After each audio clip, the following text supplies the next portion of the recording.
السلام علیکم، آپ دیکھ رہے ہیں ہوریزن نیوز ایچ ڈی۔ خبر شامل کرتے ہیں ساہیوال سے۔ عوام کو بہترین طبی سہولیات کی فراہمی کے لیے ہیلتھ فیسلٹیز کی کڑی نگرانی۔ ڈپٹی کمشنر واجد چھٹی کے باوجود بنیادی مرکز سے 73 ساہیوال پہنچ گیا۔ اسسٹنٹ کمشنر سرمد حسین بھی ہمراہ تھے۔ ڈپٹی کمشنر کا ہسپتال میں طبی سہولیات کی فراہمی کا جائزہ، ادویات کا سٹاک، درج ایکسپائری ڈیٹ، ڈاکٹرز و عملہ کی حاضریاں چیک کی۔ عوام کو بہترین طبی سہولیات کی فراہمی ترجیح ہے۔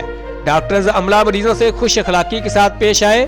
تمام ہیلتھ فیسلٹیز کو خود چیک کر رہا ہوں۔ Deputy commissioner Sahiwal Wajid. Report Mahboob Chaudhry, سرپرست اعلیٰ ہوریزن نیوز ایچ ڈی۔